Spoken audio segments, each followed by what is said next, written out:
If you're looking to make a lovely one pot recipe, then I would definitely recommend you trying this green ghee rice. You would have tried normal ghee rice. Try this recipe and let me know your feedback. It is mouth watering and you'll definitely make it on repeat. Take a heavy bottom pot like this, add in ghee, let the ghee melt. Once the ghee has melted, you need to add in some basic whole spices like cardamom, cinnamon, cloves, and bay leaves and fry till the flavors of these whole spices is released into the ghee. Once it's released, I've added in cashews and fried. Once the cashew turns slightly brown, at this stage I'm adding in sliced onions. I'll be adding in green chillies, crushed garlic, and curry leaves. Please note the measurement and the ingredients are on the screen. We need to fry it really very well till the onions turns brown. While our onions are turning brown, let's make a tasty green paste. In a blender, I've added in cashews. I'm adding in green chilies, coriander leaves, whole spices like fennel, cumin, bay leaves, and I'm adding in water and I've blended it into a smooth paste and I'm keeping it aside. Now our onions are frying.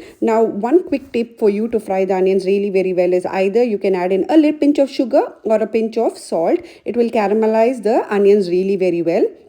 That is a tip for you. So fry it really very well. That is when the flavor of this ghee rice will enhance. See, now our onions have fried really very well.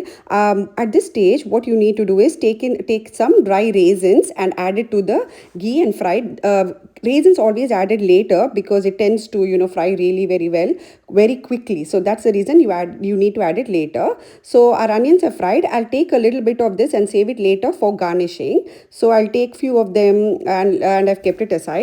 Now here I've taken soaked jeera rice. You can add in basmati rice, but jeera rice gives a great flavor or the perfect flavor to our ghee rice. I've added jeera rice, then I've added the green paste. Now you need to mix this rice really very well with the ghee and the green masala. Saute it really very well.